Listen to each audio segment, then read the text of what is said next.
Bom dia, irmãos. Vamos aqui na nossa odisseia, né, do livro de Isaías. Eu queria que você abrisse lá Isaías, capítulo 36.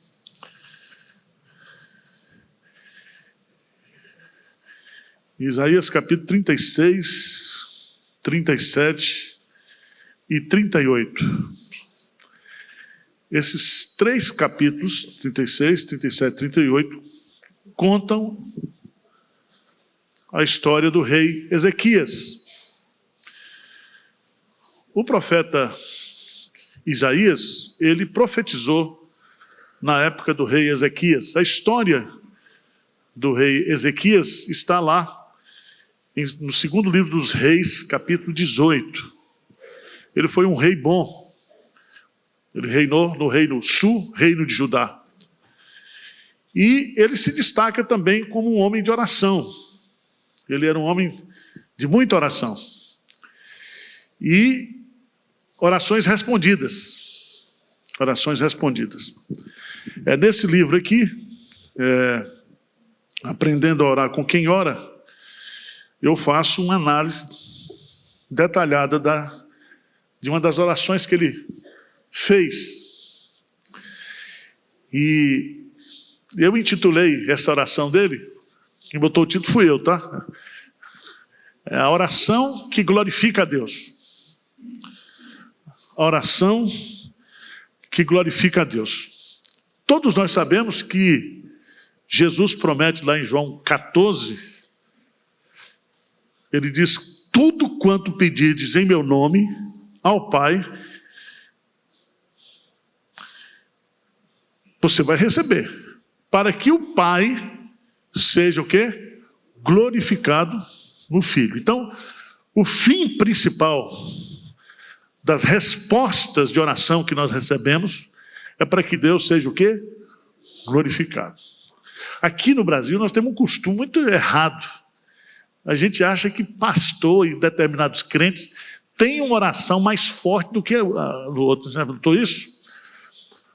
Pastor, ore por mim que a sua oração é forte. Eu falei, não tem isso na Bíblia. Ninguém tem média lá no céu assim para... O único que tem média lá é Jesus, por isso que nós oramos no nome dele. No nome dele. Aqui no capítulo 36, nós vamos estudar esses três capítulos aqui. Eu vou tentar resumir para vocês aqui. O nome Ezequias significa em hebraico: Deus é a minha força. Deus é a minha força. Ele reinou, começou reinando aos 25 anos e reinou até aos 75. Foi um reinado longo e um reinado próximo, o reinado de Ezequias. Ele reinou no reino sul. Na sua época, havia uma potência mundial, que era o povo assírio. E o povo assírio, em 722 a.C., tomou o reino de Israel, cuja capital era Samaria. Então, o reino norte foi dizimado pelos exércitos assírios. E agora, Senaqueribe vem para o reino sul, o reino de Judá. Ele já cerca a cidade de Jerusalém. Ezequias tira o ouro do templo e entrega para ele. Mas agora ele quer entrar em Jerusalém e tomar à força o reino sul, querendo matar o rei Ezequias. Rabsaque é um nome bonito para você botar num filho seu. Rabsaque, que é um escritor lá do rei, escreve uma carta. E essa carta é uma tentativa de desmoralizar Deus e também enfraquecer Ezequias, porque Ezequias estava resistindo à invasão. Então eu queria que você, então, mais ou menos dentro desse contexto, entendesse a oração que está aí no capítulo 37. Vamos lá.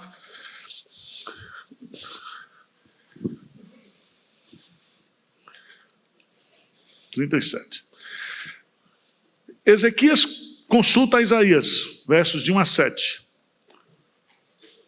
Certo?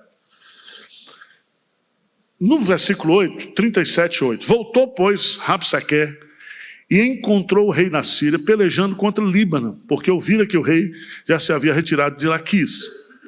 O rei ouviu que a respeito de Tiraca, rei da Etiópia, se dizia: saiu para guerrear contra ti.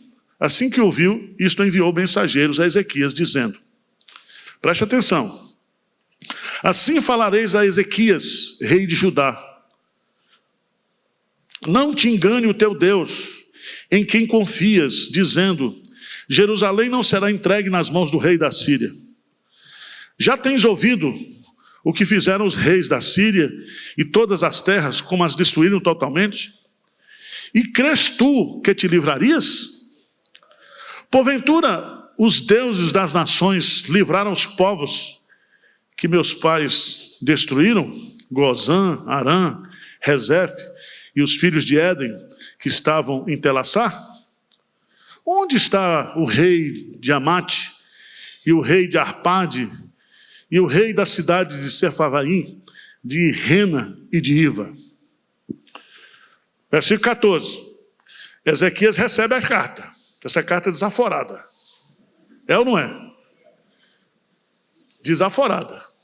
Dizendo: todas as nações foram conquistadas, nenhum Deus conseguiu deter o poder do rei da Síria. E não se deixe enganar que o Deus de vocês também, esse Deus que você crê, Ezequias, vai livrar você da minha mão. Certo? O que Ezequias faz? Tendo Ezequias recebido a carta das mãos dos mensageiros, leu-a, então subiu à casa do Senhor, estendeu-a perante o Senhor e orou ao Senhor, dizendo: presta atenção. Ezequias recebe a carta, lê a carta, vê a carta desaforada, sobe ao templo, que foi ele que reformou o templo, e abre a carta e fala para Deus: lê aí o que estão dizendo. Como se Deus não soubesse. Mas você sabe que crente, quando está desesperado, faz coisa que a teologia não explica. Ele vai lá. E aí ele abre a carta, era um rolo, né? Provavelmente ali. Senhor, aqui, ó. Aí ele diz assim, a oração dele: ó Senhor dos exércitos, Deus de Israel, que estás entronizado acima dos querubins. Tu somente és o Deus de todos os reinos da terra. Tu fizeste o céu e a terra. Versículo 17, olha o que ele diz: inclina, ó Senhor, os ouvidos e ouve. Abre, Senhor, os olhos e vê. Ouve todas as palavras de Senaqueribe, as quais ele enviou para afrontar o Deus vivo. Verdade é, Senhor, que os reis da Síria assolaram todos os países e suas terras, e lançaram no fogo os deuses deles, porque deuses não eram, senão obra de mãos de homens, madeira e pedra, por isso os destruíram. Agora, pois, ó Senhor, nosso Deus, livra-nos das suas mãos, para que todos os reinos da terra saibam que só tu és Senhor. Aí Deus já acionou o profeta, porque a comunicação celestial é na hora. Diz o texto, versículo 21, então Isaías, filho de Amós, mandou dizer a Ezequias. Então ele falou com Deus no templo, Deus fala com o profeta onde ele está, e manda o recado. Então Isaías, filho de Amós, mandou dizer a Ezequias: assim diz o Senhor, Deus de Israel, visto que me pediste acerca de Senaqueribe, rei da Síria, esta é a palavra que o Senhor falou a respeito dele. Aí vai: a virgem filha de Sião te despreza e zomba de ti. A filha de Jerusalém meneia a cabeça por detrás de ti. A quem afrontaste e de quem blasfemaste? E contra quem alçaste a voz e arrogantemente ergueste os olhos? Contra o Santo de Israel? Por meio dos teus servos afrontaste o Senhor e disseste: com a multidão dos meus carros subi ao cimo dos montes, ao mais interior do Líbano, deitarei abaixo os seus altos cedros e ciprestes escolhidos. Chegarei ao seu mais alto cimo, ao seu denso e fértil pomar. Cavei, bebi as águas com as plantas dos meus pés, sequei todos os rios do Egito. Acaso não ouviste que já muito dispus eu essas coisas? Já desde os dias remotos o tinha planejado? Agora, porém, as faço executar. E eu quis que tu reduzisses a montões de ruína as cidades fortificadas. Por isso seus moradores debilitados andaram cheios de temor, envergonhados. Tornaram-se como a erva do campo e a erva verde, o capim dos telhados e o cereal queimado antes de amadurecer. Olha o recado, mas Deus diz: mas eu conheço o teu assentar, e o teu sair, e o teu entrar, e o teu furor contra mim. Por causa do teu furor contra mim, e porque a tua arrogância subiu até os meus ouvidos, eis que porei o meu anzol no teu nariz, e o meu freio na tua boca, e te farei voltar pelo caminho de onde vieste. Isso será por sinal. Este ano se comerá o que espontaneamente nascer, e no segundo ano o que daí proceder. No terceiro ano, porém, semeai e colhei, plantai vinhas e comei os seus frutos. O que escapou da casa de Judá ficou, de resto, tornará a lançar raízes para baixo, dará fruto por cima. Porque de Jerusalém sairá o restante, e o monte Sião, e o que escapou. O zelo do Senhor dos Exércitos fará isso. Pelo que assim diz o Senhor, acerca do rei da Síria: não, presta atenção, não entrará nessa cidade, nem lançará nela flecha alguma. Não virá perante ela com escudo, nem há de levantar tranqueiras contra ela. Vamos ler juntos? 34, 35?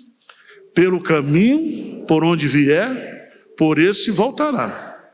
Mas nessa cidade não entrará, diz o Senhor, porque eu defenderei essa cidade para livrar por amor de mim e por amor do meu servo Davi. Amém.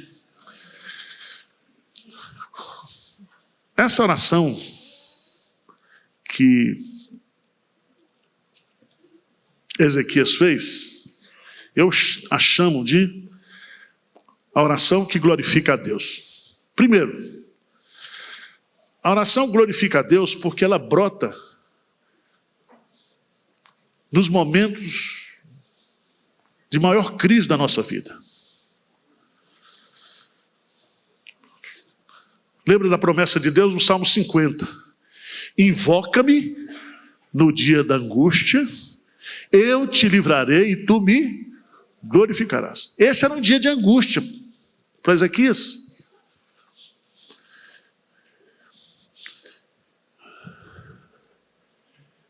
Se você for fazer um estudo das orações na Bíblia, a oração que Josafá fez, a oração que Jonas fez no ventre do peixe, todas essas orações, elas são feitas, elas brotam em momentos difíceis que a única saída é Deus. Porque a resposta vai ser: foi Deus que fez. Está entendendo? Quando você está assim, numa rua sem saída, num beco sem saída, você sabe, só tem saída aqui se Deus abrir. Eu só vou conseguir isso aqui se houver uma intervenção de Deus, clara de Deus. Alguém já viveu assim? Tem coisas na sua vida que você pode olhar e dizer assim: foi Deus que fez? Tem ou não? Você está casado com essa mulher bonita e foi Deus que fez, cara. Você não tinha know-how para conquistar uma mulher bonita dessa. É Deus que fez. É Deus que faz tudo. Agora, Ezequias vai nos ensinar algumas coisas que eu acho que são interessantes. Eu vou colar aqui, mas o livro é meu, tá?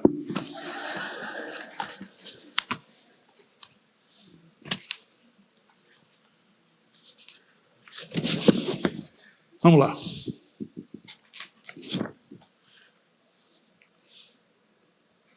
Ezequias está sob pressão.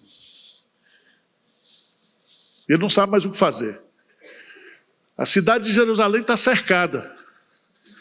Ele recebe essa carta.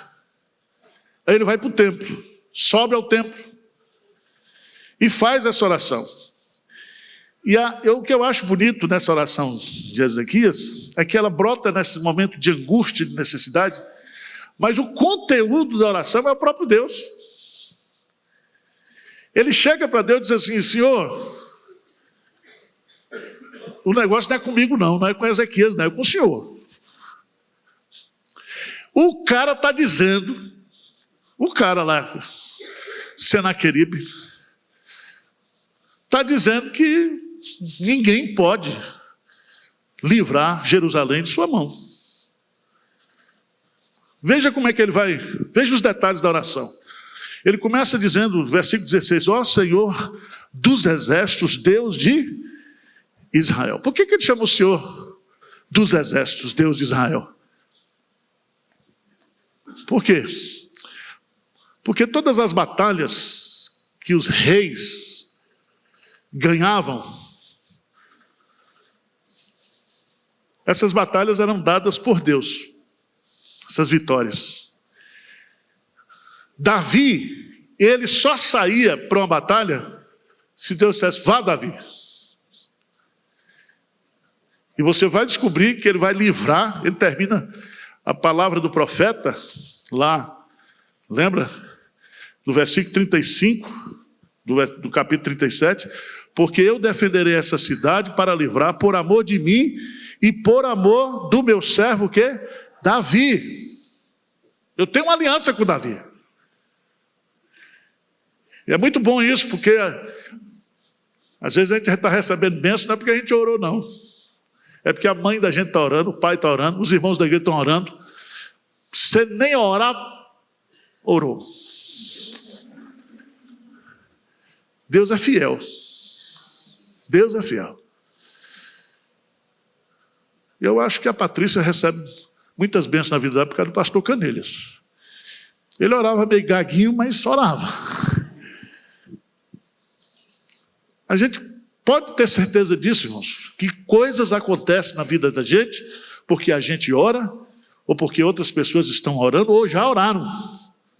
E nós estamos debaixo da aliança de Deus, das promessas de Deus. Então ele chama o Senhor dos Exércitos, porque todas as batalhas, de Israel são batalhas de Deus. Todas as lutas da igreja são lutas de Deus. E ele vai colocar o Senhor dos Exércitos, Deus de Israel, que está entronizado acima dos querubins. Tu somente és o Deus de todos os reinos da terra. Tu fizeste o quê? O céu e a terra. Então, não é Senaqueribe que reina. Quem reina é o Senhor.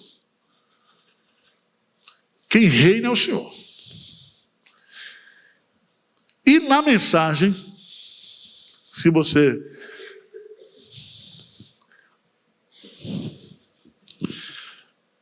vai descobrir na resposta que Deus manda para Senaqueribe, ele diz no versículo 26, no capítulo 37, acaso não ouviste que já há muito dispus eu essas coisas? Já desde os dias remotos tinham planejado? Agora, porém, as faço executar. E eu quis que tu reduzisses a montanha de ruínas, as cidades, o quê? Fortificadas. Deus está dizendo, Senaqueribe, quem manda sou eu. Tudo que você está fazendo com essas nações, o que você fez com o reino norte, você fez porque eu quis que você fizesse. Ou seja, Deus usa os governantes, as nações, para que os seus propósitos sejam cumpridos. Amém? Ele é que reina, ele é o Senhor das nações, ele que criou os céus e a terra, ele reina sobre a terra. É importante a gente entender isso, irmãos. Eu li essa semana passada um artigo missionário mostrando que esses movimentos migratórios que estão existindo no mundo hoje, se você observar bem, os movimentos migratórios, você chega em Portugal, tem quase 1 milhão de brasileiros. Onde você for hoje, você observa que está havendo uma migração no mundo. Veja a migração que há nos países da Europa, de pessoas islâmicas e de povos de outras culturas invadindo. Há um movimento. Deus está no controle de tudo isso.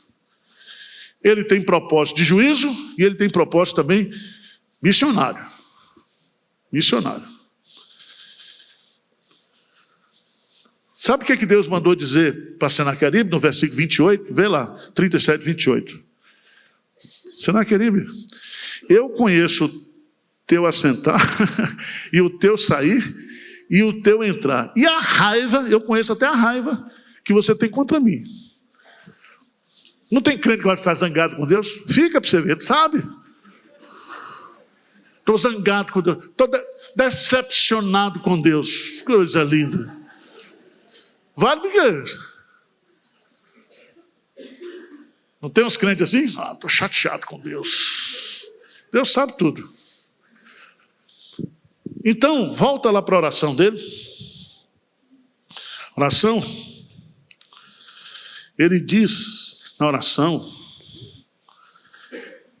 que Deus é o Deus de Israel, que é o Senhor dos exércitos, que está entronizado acima de tudo. E que somente Deus é o Deus de todos os reis na terra. Por quê? Porque tu fizeste os céus e a terra. Aí veja a linguagem, não muito calvinista, que na oração a gente esquece que é reformado, que derrama o coração, não é assim? É ou não é? Você pensa em teologia na hora que você vai orar? No desespero? Não pensa. Você já reta Satanás, pronto. Que teologia é essa? Vai para lá, demônio da perereca, vai para lá.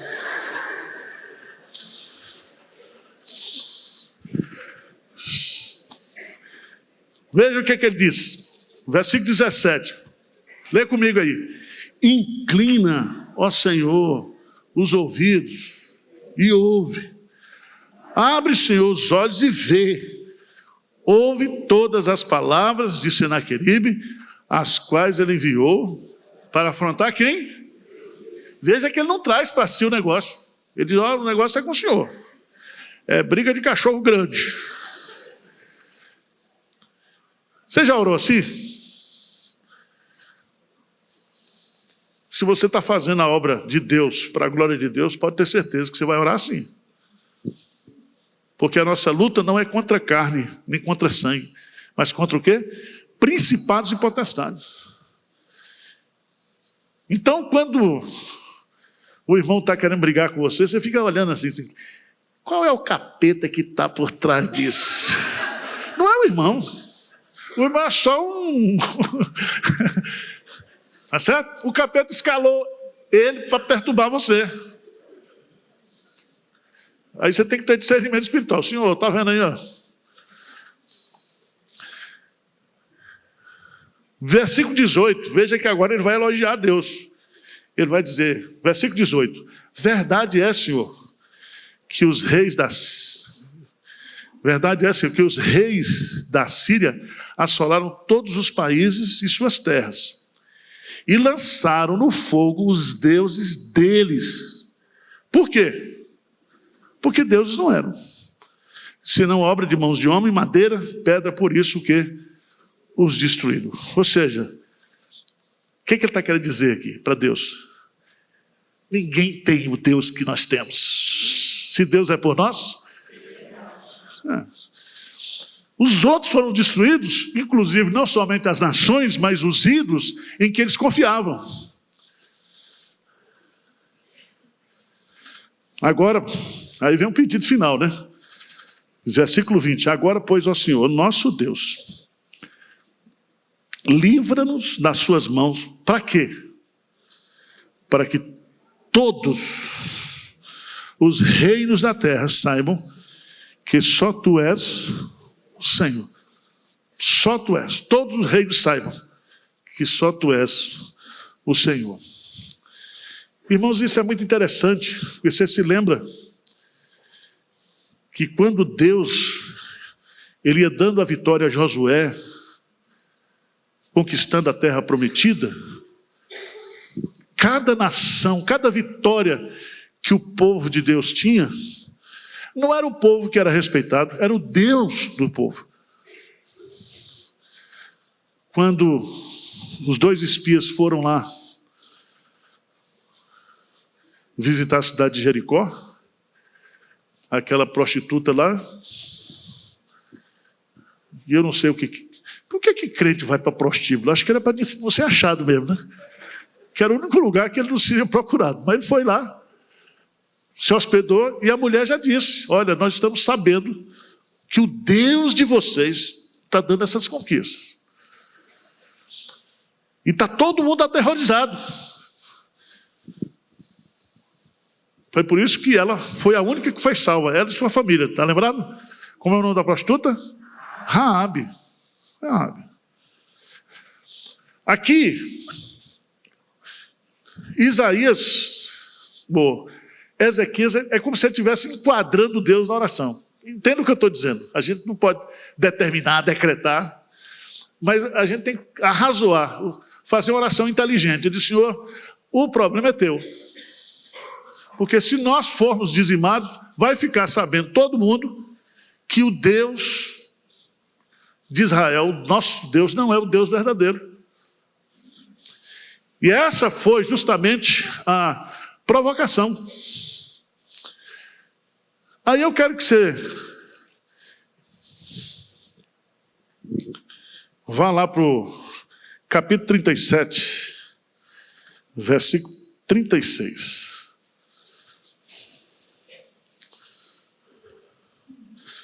Vamos ler juntos, 37 e 36 em diante. O que diz? Então saiu o anjo do Senhor e feriu no arraial dos assírios a 185.000. E quando se levantaram os restantes pela manhã, eis que todos estes eram. Retirou-se, pois, Senaqueribe, rei da Síria, e se foi, voltou e ficou em Nínive.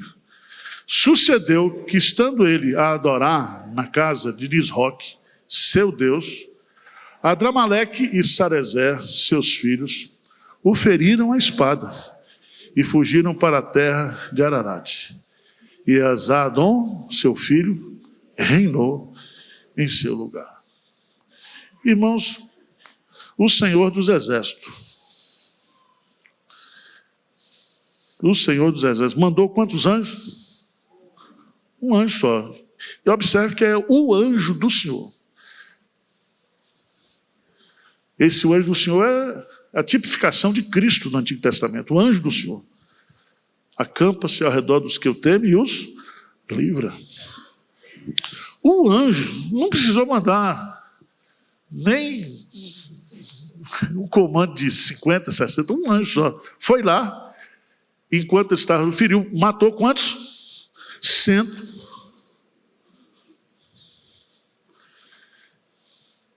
E aí, por ir no dia do destino, retirou-se Senaqueribe, cumpriu-se a profecia de Isaías, pelo caminho que viesse, você vai o quê? Voltar por ele. Versículo 34, pelo caminho por onde vier, por esse voltará. Mas nessa cidade não entrará, diz o quê? O Senhor. Porque eu defenderei essa cidade, para livrar por amor de mim, por amor do meu servo Davi. Não falou que foi por amor a Ezequias, né? Porque essa resposta aqui vai glorificar quem? Deus. Deus. Gostaram da história ou não? Agora, a pergunta que eu faço, por que essa história está aqui? No livro do profeta, no final da primeira parte. Do capítulo... A primeira parte termina no capítulo 39. Capítulo 40 começa a segunda parte, que é o consolo. Qual é o tema do livro de Isaías? Qual é? Hein? Eita, que barulho!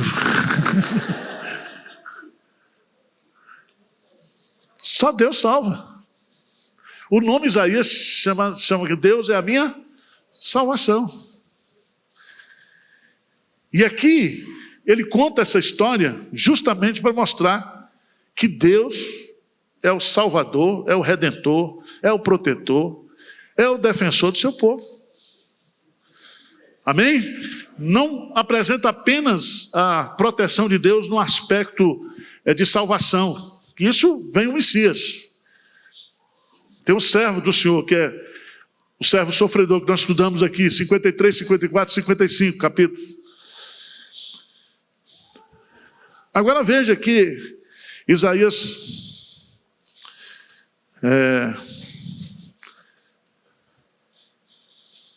depois que teve essa vitória, adoeceu. Crente não tem folga, não. Crente sair de uma batalha difícil, e agora não é uma batalha mais pública, é uma batalha pessoal. Diz aí, capítulo 38. Naqueles dias, nessa confusão toda, Ezequias adoece. E diz o versículo 38, versículo 1, o que é que diz?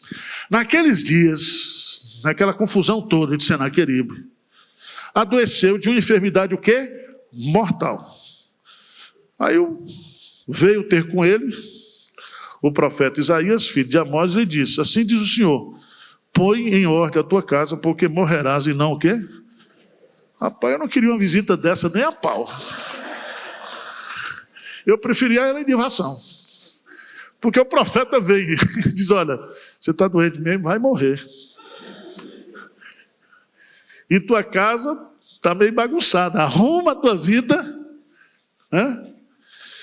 Aí todo mundo sabe a oração de presbiteriano. O presbiteriano não gosta de ajoelhar. Versículo 2, o que que diz lá? Então virou Ezequias o rosto para a parede e orou ao Senhor. Ele fez isso porque ele não podia levantar.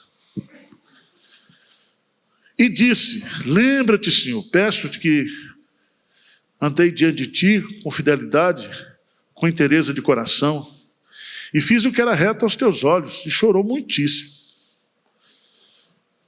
Então veio a palavra do Senhor a Isaías, dizendo: vai e diz a Ezequias: assim diz o Senhor, o Deus de Davi, teu pai, ouvi a tua oração, vi as tuas lágrimas, acrescentarei, pois, aos teus dias o quê? 15 anos.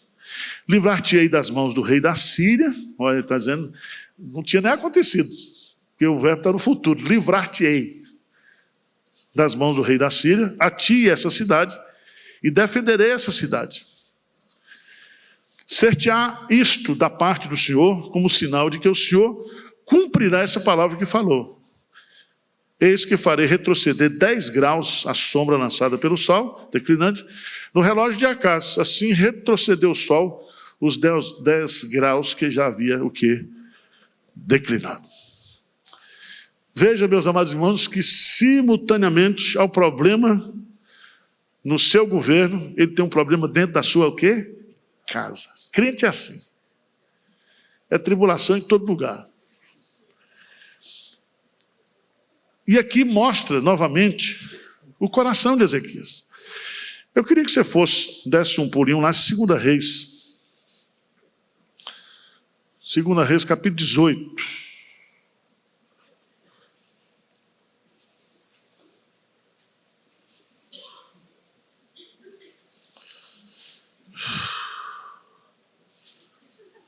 Conhecer um pouquinho sobre ele.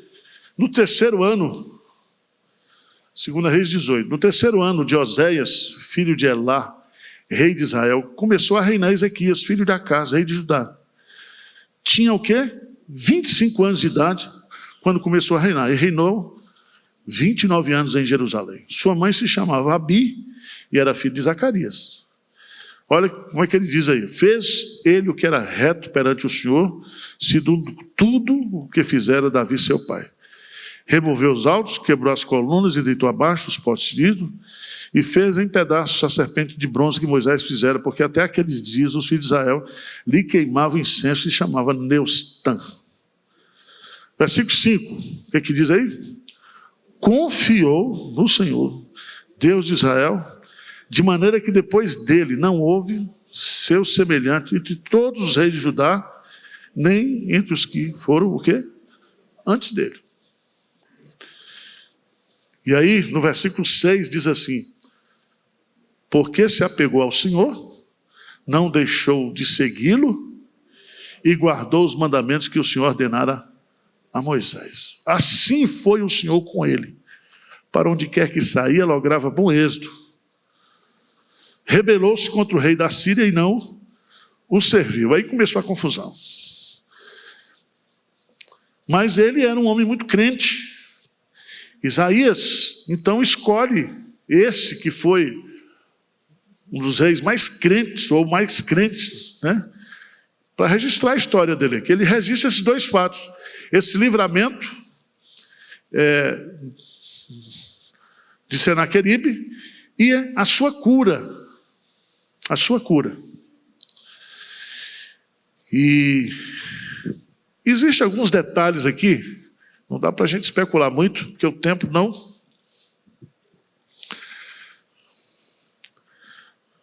Porque Deus diz assim: põe em ordem a tua casa, porque morrerás e não o quê? Viverás. Aí ele faz uma oração.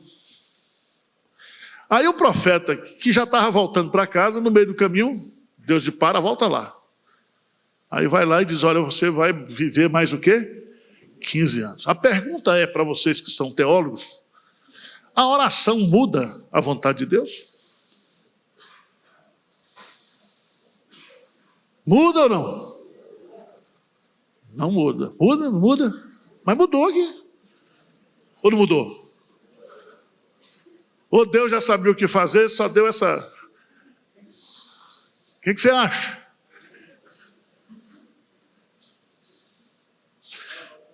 Presta atenção, que eu vou falar uma coisa para vocês aqui. Quando a gente estuda a oração na Bíblia, a gente sempre estuda a oração conectado com os decretos de Deus.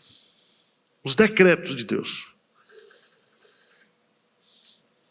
E nos decretos de Deus, nós temos os decretos eletivos, preteritivos e permissivos. Não entendeu nada ou entendeu? Eletivos. Deus escolheu você. Deus escolheu, resolveu abençoar você. Ele escolheu. Por exemplo, tem muita coisa que você já comeu hoje, e já viveu hoje, que você não orou pedindo a Deus. Orou? Por quê? Porque Deus é Pai. E Ele conhece todas as nossas necessidades. E antes mesmo que façamos alguma oração, Ele já sabe tudo. Por isso que Ele diz: não andeis ansiosos por coisa alguma. Vocês valem muito mais do que o quê? Os passarinhos. Se eu cuido, eu vou cuidar de vocês. Então, esse é o decreto eletivo. Deus nos escolheu para nos abençoar. Ele é nosso Pai. O pai pergunta para o filho adolescente se ele gosta de comida. Não, ele vai no supermercado, enche a geladeira, e o desgramado abre e diz: tá bom não.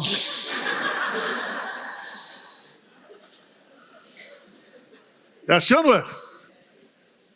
Você acordou hoje, tinha um iogurte lá, você pegou o iogurte. Você sabe quantas pessoas trabalharam para esse iogurte chegar para você ali naquele momento?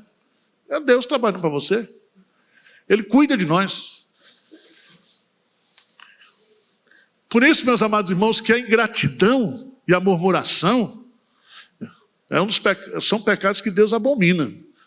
Porque a gente não deveria, porque quando a gente murmura, a gente está dizendo que Deus não está tratando bem a gente. Então, Deus cuida de nós. Certo? Salmo 121, Ele guardará a tua entrada e a tua saída, desde agora e para sempre. Deus cuida de nós. Bondade e misericórdia certamente seguirão todos os dias da minha vida. Então, isso é o decreto o quê? Eletivo. Deus escolheu. A gente nem ora, nem para agradecer. Mas Deus não nos deixa de abençoar, porque o compromisso é dele, ele é nosso Pai. Segundo, tem os decretos preteritivos. O que significa isso? É que Deus resolveu não nos dar certas coisas, ainda que você peça e ore. Por exemplo, Deus diz para Moisés: você não vai entrar na terra prometida. Aliás, tem um livro aí, que muito interessante, que assim, orações não respondidas na Bíblia. Você vai ver que você está na média, tá? Você está até bem. Né? Porque Paulo orou pedindo que Deus tirasse o espinho da carne. O que Deus respondeu? Não, a minha graça o quê? Eu vou aumentar a dose de graça, porque você precisa desse espinho, Paulo. Porque você teve tantas revelações, você é um cara tão privilegiado, e para você não ensoberbecer, eu vou deixar esse espinho aí. Tá certo? Não há nenhuma relação com sogra e sogro e cunhado. Espinho na carne, não tem nada a ver. Então, gente, tem coisas que nós vamos querer e vamos pedir a Deus, e Deus não vai nos dar, porque não está na vontade dele. Agora, tem aquilo que nós chamamos de decretos permissivos. Deus diz assim: eu tenho aqui para te dar. Agora você precisa o quê? Pedir. Pedir, dá-se-vos-á. Pois todo aquele que pede o quê? Recebe. Deu para entender isso? Por exemplo, pegar um exemplo. Salmo 81.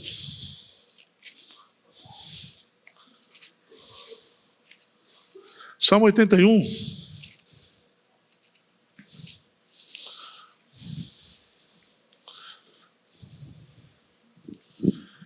Versículo 10. O que diz aí? Diz assim: eu sou o Senhor teu Deus. Ou seja, eu sou aquele que te criou, que te tirei da terra do Egito. Eu sou o teu redentor. Abre bem a boca e tá o quê? Encharei. Eu tenho coisas para te dar. Abre a boca. Aí o versículo 11, o que diz? Mas o meu povo não me quis escutar a voz. Israel não me... Aí veja a permissividade de Deus aí. A permissão de Deus. O que diz? Assim deixei-o andar na teimosia do seu coração. Siga os seus próprios conselhos. Já pensou aqui? Deus diz que essa mulher não presta. Você, não, mas eu estou apaixonado. Resposta de oração. Não é não. Aí, eu tenho aqui para lhe dar. Você quer andar na teimosia? Não é assim. Veja o que ele diz no versículo 3. Se meu povo me escutasse, se Israel andasse nos meus caminhos, eu de pronto lhe abateria o inimigo, deitaria a mão contra os seus adversários, os que aborrecem o Senhor lhe submeteriam, isso duraria para sempre, e eu sustentaria com o trigo mais fino e saciaria com o mel que escorre o quê? Da rocha. Deus tem um melhor para nós. E esse melhor para nós temos que pedir. E pedir aqui, observe que há uma conexão entre a questão da oração e da obediência, da dependência de Deus. Porque quando você ora, você está pedindo a Deus para que a vontade dele seja feita na sua vida. Não adianta você chegar para Deus e dizer: Senhor, está aqui. Porque o coração do homem faz planos, mas a resposta certa vem dos lábios do Senhor. Então, para entender que tudo isso é para chegar na oração aqui. Põe em ordem a tua casa. Aí ele vira o rosto, assim, chora lá, diz que ele chora compulsivamente, diz para Deus que ele foi o melhor rei de Israel. E Deus, na sua misericórdia, manda voltar e diz: olha, então eu entendo que Deus já tinha o plano de dar os 15 para ele, certo? Só que se Deus dissesse assim, porque ele era presbiteriano: você vai morrer, Você quer ver presbiteriano orar? Vai morrer, pronto. E tem uns que geralmente vai a consulta é às 17, aí vai, ó, tá com câncer, vai morrer. Aí ele diz, qual é o horário do culto de oração? Aí já vem, nem passa em casa, vem para aqui. Porque vai morrer é uma palavra que põe o crente para orar, é ou não é? É assim, Deus também tem estratégia, né? Quantas coisas já aconteceram na nossa vida que o diagnóstico preliminar era fatal. E a gente ora e aquilo é um processo de Deus trabalhando na nossa vida. Quem já viveu isso aqui? É assim, é desse jeito. Deus vai trabalhando na nossa vida dessa maneira.